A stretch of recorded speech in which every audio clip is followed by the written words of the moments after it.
Player unknown battleground यानी PUBG में player unknown था कौन? Winner winner chicken dinner phrase का आखिर मतलब क्या है और इसकी शुरुआत कब हुई थी और इसे कौन इस्तेमाल करता था? पबजी अपने चीटर्स को किस तरह से पकड़ता है और उन्हें कितने साल तक की सजा दे सकता है? फोर्टनाइट और पबजी इतनी ज्यादा सिमिलर क्यों है और इनके बीच में कौन सी कंट्रोवर्सी हुई थी? साथ ही साथ कौन से हैं पबजी के इन गेम आइटम्स जो लाखों में बिकते हैं? पबजी के कुछ लोकेशंस किन रियल लाइफ प्लेसेस से इंस्पायर्ड हैं और क्या है इस गेम की सक्सेस और बैनिंग की कहानी? अगर आपके सर पर भी एक टाइम पर पबजी का खुमार था तो ये वीडियो आप ही के लिए है, क्योंकि आज की इस वीडियो में आपको जानने को मिलेगा इस गेम के बारे में और भी बहुत कुछ। तो फिर देर किस बात की? हे गाइस, मेरा नाम है पंकज सागर और आपका स्वागत है गेमों को प्लेस के एक और फ्रेश वीडियो में। Now without wasting any more time, let's get started. PUBG Battleground, जिसे प्लेयर्स अननोन बैटलग्राउंड के नाम से भी जाना जाता है, इसे क्रिएट करने के पीछे Irish video game developer Brendan Greene का हाथ था, जो बेसिकली हमेशा से ही अपने वीडियो गेम नाम प्लेयर अननोन रखते थे। और इनकी वीडियो गेम डेवलपमेंट की शुरुआत आर्मा 2 के मॉड को बनाने से हुई थी, जिसका नाम DayZ बैटल रॉयल था। और यहाँ पर इन्हें बैटल रॉयल के कॉन्सेप्ट का आइडिया साल 2000 के जापानीज मूवी बैटल रॉयल से आया था। वहीं पर दूसरी ओर आर्मा 3 के रिलीज के साथ यहाँ पर ब्रेंडन ग्रीन DayZ के नए वर्जन पर काम करना चालू कर चुके थे। बट जस्ट साल 2000 से पहले डेब्रेक गेम कंपनी ने उन्हें अपने गेम H1Z1 के अंदर एक कंसल्टेंट के रूप में हायर किया, जो बेसिकली अपने आप में ही एक बैटल रॉयल गेम था, जिससे ब्रेंडन ग्रीन को यहाँ पर भी काफी एक्सपीरियंस मिला। दूसरी ओर साउथ कोरिया में based video game company Blue Hole Ginno games के CEO चैंग हैन किम ने डेब्रेक के साथ कॉन्ट्रैक्ट के खत्म होने के बाद ब्रेंडन ग्रीन को कांटेक्ट किया, जहां पर वो बेसिकली एक बैटल रॉयल गेम DayZ जैसा ही बनाना चाहते थे। और यहां से इस गेम के बनने की शुरुआत चालू हुई। अब जैसा कि ब्रेंडन ग्रीन को बैटल रॉयल गेम्स को बनाने का इतना ज्यादा आइडिया था, उन्हें सिर्फ और सिर्फ 2016 में तकरीबन 1 साल तक का ही वक्त लगा और उन्होंने पूरा का पूरा गेम ब्लू होल कंपनी के साथ मिलकर तैयार कर दिया, जहां पर इनिशियली तो सिर्फ और सिर्फ 35 डेवलपर्स की जरूरत पड़ी थी, जिसे 2017 तक 70 डेवलपर्स तक एक्सपेंड किया गया, जहां पर ब्रेंडन ग्रीन के हिसाब से कई सारे डेवलपर्स ने इस गेम को बनाने के लिए काफी ओवर टाइम भी किया था। अब जैसा कि DayZ के साथ उनका पुराना याराना था, आर्मा गेम की पेरेंट कंपनी बोहेमिया इंटरैक्टिव ने उन्हें मोशन कैप्चर और अपने प्राग स्टूडियो का एक्सेस भी दिया था। अगर यहाँ पर इस गेम के मैप और डेवलपमेंट की बात की जाए तो यहाँ पर बेसिकली इसे अनरियल इंजन 4 के ऊपर बनाया गया था, जो ब्रेंडन ग्रीन के हिसाब से आर्मा और H1Z1 गेम के इंजन से काफी आसान था। लेकिन इस मैप के स्केल को बनाना बहुत ही मुश्किल था, जहाँ पर इसके डिजाइन को रियलिस्टिक और आर्केड स्टाइल के बीच में रखना था, जिसके कारण यहाँ पर प्लेयर्स को एक स्ट्रेटेजिक लैंडमार्क प्रोवाइड करने के लिए ब्रूटलिस्ट आर्किटेक्चर्स का एग्जाम्पल लिया गया है, जो बेसिकली सोवियत यूनियन में मौजूद 1950s के कई सारे पोस्ट वॉर लोकेशंस पर मॉडल किया गया था।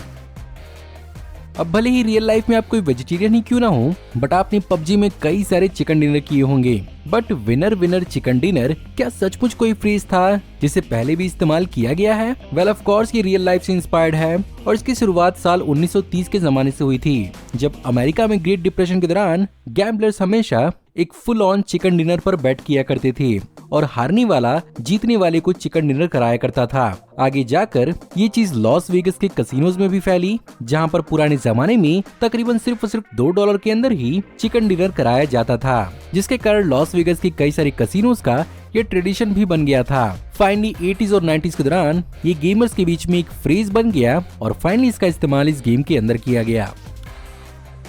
अब जब गेम होता है तो उसकी चीटिंग भी होती है, पर क्या आपको मालूम है कि पबजी किस तरह से अपने चीटर्स को पकड़ता है और उसे दुनिया के किस कोने से सबसे ज्यादा चीटर्स मिलते हैं? वेल, यहाँ पर पबजी अपने बनाए हुए बैटल आई नाम के एंटी चीटिंग सॉफ्टवेयर का इस्तेमाल करता है, जहाँ पर कंपनी के हिसाब से तकरीबन 99% of the cheating softwares China में ही डेवलप किए जाते हैं और अप्रोक्सीमेटली 60,000 से लेकर 1 लाख तक प्लेयर्स हर हफ्ते बैन किए जाते हैं, जहां पर अगर आप लकी रहे तो तकरीबन आप पर 100 साल का भी बैन लगाया जा सकता है। अब प्लेयर्स की चीटिंग तो आम बात है, बट जब कंपनीज चीट करें तो उसका क्या? अगर आपने भी फोर्टनाइट और पबजी दोनों खेला है तो आपको उन दोनों में काफी सिमिलैरिटी नजर आती होगी और उसका बहुत बड़ा रीजन पबजी कंपनी ये देती है कि पबजी के डेवलपमेंट के दौरान एपिक के कई सारे टूल्स और कई सारे डेवलपर्स की इस्तेमाल की गई थी और ये पूरा का पूरा डेटा फोर्टनाइट ने अपनी गेम के अंदर सीधा सीधा ढांप लिया जिसके कारण इन दोनों कंपनीज के बीच में घमासान भी हुआ था, जिसके बारे में हम आगे बात करेंगे। देखते ही देखते पबजी एक्चुअली एक ई स्पोर्ट का प्लेटफॉर्म भी बना, जहां पर साल 2017 से ही इसके ई स्पोर्ट्स कंपटीशन की शुरुआत हुई, जिस पर तकरीबन 128 प्लेयर्स ट्विच ऑफिशियल चैनल पर गेमर्स आउटरीच फाउंडेशन के लिए कम्पिटिट किया था, जहां पर ब्लू होल की तरफ से $1 लाख डोनेट किए गए थे। फाइनली 2017 में गेम्स कॉन इवेंट हुआ, जहां पर ब्लू होल और ESL ने मिलकर पबजी इन्विटेशनल टूर्नामेंट अरेंज करवाया, जिसका पूल प्राइस $3,50,000 था। और तभी से गेम अपने आप में ई स्पोर्ट की कैटेगरी में आने लगा, जहां पर पबजी मोबाइल ने इस चीज को ई स्पोर्ट बनाने में और भी ज्यादा कंट्रीब्यूट किया, जहां पर फिलहाल हर रीजन का एक पबजी क्लब है, जिसे पबजी मोबाइल क्लब ओपन कहते हैं, और तकरीबन 32 टीम इन क्लब्स के लिए कॉम्पिटिट कर सकती हैं, जिसे 8 सेगमेंट में बांटा जाता है और उनमें से जीतने वाला इस क्लब में विनर माना जाता है। ऐसा ही PMCO इंडिया में 2019 में पहली बार रखा गया था, जिसमें नमन माथुर और उनकी टीम जीती थी। और फाइनली इन PMCO को जीतने के बाद इंटरनेशनल लेवल की कंपटीशन में हिस्सा लिया जा सकता है, जैसे कि पबजी मोबाइल प्रो लीग। इसमें इंडिया, चाइना और इंडोनेशिया जैसे कई कंट्रीज अपना लक आजमाते हैं। खैर, जब पबजी मोबाइल की बात चली रही है, तो पबजी मोबाइल की शुरुआत भी इसके पीसी काउंटर पार्ट के साथ ही हुई थी और 19 मार्च 2017 को पहली बार इसे मोबाइल डिवाइसेस के लिए लॉन्च किया गया था। लेकिन जैसा कि पीसी का काउंटर पार्ट पहले ही इतना अच्छे से डेवलप हो चुका था, इसे डेवलप करने में सिर्फ और सिर्फ 4 महीने तक का ही वक्त लगा, जिसके लिए एक्चुअली पीसी वर्जन को ही मॉडिफाई करना पड़ा था, जिसके लिए अनरियल इंजन को मोबाइल प्लेटफॉर्म के लिए ऑप्टिमाइज करना पड़ा था। अब हर गेम की तरह इस गेम के अंदर भी कुछ इन गेम परचेजेस होती हैं, जिस पर मोस्टली अगर आप अपने कैरेक्टर की कॉस्मेटिक्स पर खर्च करना चाहें तो वो अमाउंट लाखों तक जा सकती है। एग्जाम्पल के रूप में इस गेम के अंदर आइवरी स्कूल यूनिफॉर्म सेट की कीमत 1100 से लेकर $1531 तक है। उसी से थोड़ा कम ब्लैक सूट यूनिफॉर्म सेट है जो $800 से $1300, और उससे कम ब्लू स्कूल यूनिफॉर्म सेट है जो $716 से लेकर $1510 तक जाता है। उसके नीचे प्लेयर अननोन सेट है जो $1349 तक जाता है। इसके साथ साथ गेम की शुरुआत में एक बहुत ही रेयर आइटम हुआ करता था, प्लेयर अननोन बैंडेना, जो शुरुआत में $1000 तक गया था, लेकिन अब 600 के आसपास मिलता है। और tuxedo set female, red high top trainers, instructor set, school skirt white और ट्रैक सूट सेट तकरीबन $500 तक की कीमत तक जा सकते हैं। तो अगर आपके पास भी पैसा है तो यहाँ पर भी आपको मौका मिल सकता है फ्लेक्स करने का। वहीं पर अगर आप नहीं जानते तो पबजी की खुद की अपनी एक बैक स्टोरी भी है, और कभी न कभी आपने तो सोचा ही होगा कि अगर पबजी की कोई कहानी होती तो आखिर इस कहानी में मेन विलन होता कौन, और कौन आखिर इन सारे लोगों को एक साथ लाकर लड़वाता है। वेल, इस कहानी की शुरुआत पबजी के इरांगल में 1965 में हुई थी, जब एक बच्चे के सामने इरांगल में उसका पूरा का पूरा परिवार 1965 में खत्म कर दिया गया था, और वही बच्चा बड़ा होकर प्लेयर अननोन बनता है, जो इन लोगों को लड़वा कर एक अलग ही सेटिस्फेक्शन अचीव करता है। और एक्चुअली मेरे हिसाब से एक बहुत ही बेहतरीन प्लॉट पॉइंट हो सकता है पबजी की ही अपनी स्क्विड गेम जैसी एक टीवी शो बनाने का। खैर, इंडिया में इसकी एक अलग ही प्रकार की वेब सीरीज देखने को मिली थी, जिसके अंदर पबजी मोबाइल प्लेयर्स पर फोकस किया गया था, और इसका नाम था दोस्ती का नया मैदान। वहीं पर पबजी की हिस्ट्री कंट्रोवर्सी से भी कम नहीं रही है, जहां पर सबसे पहली कंट्रोवर्सीज तो एपिक गेम के साथ ही हुई थी। इनिशियली जनवरी 2018 में पबजी कॉर्पोरेशन ने एपिक गेम्स कोरिया पर लॉसूट किया था for the infringement of content, but इसी साल के जून तक इन दोनों ने इस केस को आपस में सुलटा लिया। इसके साथ साथ Chinese company NetEase games ने भी रूल्स ऑफ सर्वाइवल और नाइट्स आउट जैसी 2 पबजी की क्लोन गेम्स बनाई थी, जिस पर भी कॉपीराइट इन्फ्रिंजमेंट लगाकर पबजी ने लॉसूट किया था, जिसके कारण इनकी गेम्स को एप्पल और गूगल ने अपने स्टोर से हटा दिया था, और अल्टीमेटली इन्होंने भी पबजी के साथ केस को सुलटाने की कोशिश की। फाइनली नेशनल बैन्स तो आपको याद ही होंगे, जहां पर सबसे पहले मार्च 2019 में इंडिया के स्टेट गुजरात ने इस गेम को एडिक्टिव होने के कारण बैन किया था, जिसके बाद नेपाल और इराक में भी अप्रैल 2019 में इस गेम को चिल्ड्रंस और टीनेजर्स के लिए हार्मफुल मानते हुए बैन किया गया था। लेकिन फाइनली कुछ समय बाद नेपाल की सुप्रीम कोर्ट ने इस बैन को हटा दिया। लेकिन वहीं पर फाइनली साल 2020 में चाइना इंडिया बॉर्डर्स पर इस गेम के साथ साथ तकरीबन 100 चाइनीज ऐप्स की वजह से बॉर्डर पर सिक्योरिटी इश्यूज हो रही थी, जिसके कारण यहाँ पर इस गेम को इंडिया से बैन कर दिया गया। आज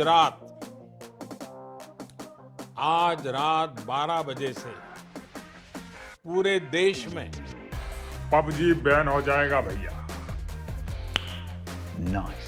फाइनली साल 2022 में इसे BGMI के रूप में इंडिया में वापस लाया गया, जहां पर इसे finally South Korean company Krafton ने रीब्रांड करके पेश किया।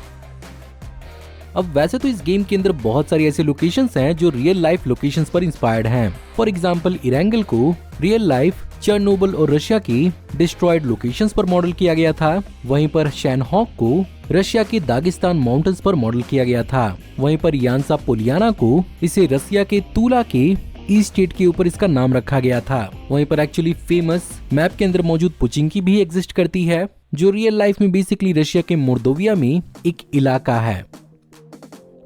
इसके अलावा अगर PUBG के सेल्स की बात की जाए तो PUBG ने अपने लॉन्च के साथ ही पहले 3 दिन के अंदर अंदर $11 मिलियन का रिकॉर्ड बनाया था और इसने अपने दूसरे हफ्ते तक 1 मिलियन कॉपी बेची थी और धीरे धीरे करते करते इसने $34 मिलियन तक के सेल्स जनरेट किए, जिसने इसे 2017 में ओवरवॉच और काउंटर स्ट्राइक जैसी गेम्स के साथ खड़ा किया। And by the end of the 2017 blue hole company ने $4.6 बिलियन की वैल्यू क्रिएट की और दुनिया भर के तकरीबन 30 मिलियन प्लेयर्स ने इस गेम को खेलना शुरू किया। ऑफ कोर्स पीसी में सक्सेसफुल होने के बाद PUBG मोबाइल की बारी आई, जिसके फ्री टू प्ले होने के बावजूद भी इसने तकरीबन $1 बिलियन जनरेट किया था, जो मार्च 2019 तक $1.5 बिलियन हो गया और PUBG मोबाइल 2018 में सेकंड मोस्ट डाउनलोडेड गेम बना 300 मिलियन डाउनलोड्स के साथ, जिसमें से तकरीबन 29% ऑफ द डाउनलोड्स चाइना से थे। वहीं पर इंडिया से तकरीबन 21% डाउनलोड्स थे। फिलहाल अगर बात की जाए तो PUBG का कंबाइंड रेवेन्यू $13 बिलियन का है। वहीं पर इसने अपने नाम पर 7 गिनीज वर्ल्ड रिकॉर्ड भी सेट किए हैं, जिसमें सारे रिकॉर्ड टीम पर क्रिएट किए गए थे।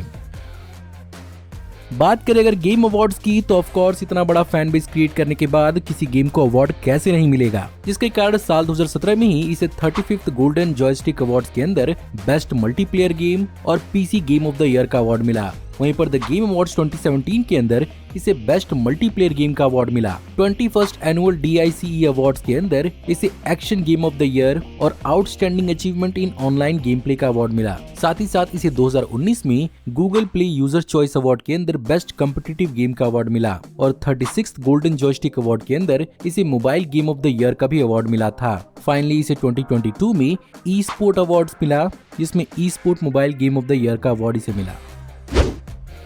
प्लेयर अननोन बैटलग्राउंड यानी PUBG में प्लेयर अननोन था कौन?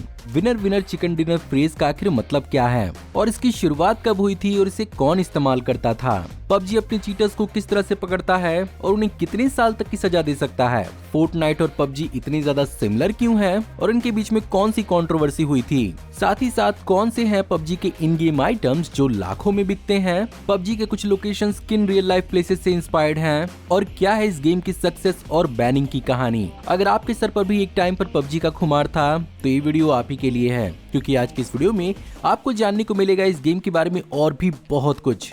तो फिर देर किस बात की? हे गाइस, मेरा नाम है पंकज सागर और आपका स्वागत है गेमों को प्लेस के एक और फ्रेश वीडियो में। Now without wasting any more time, let's get started.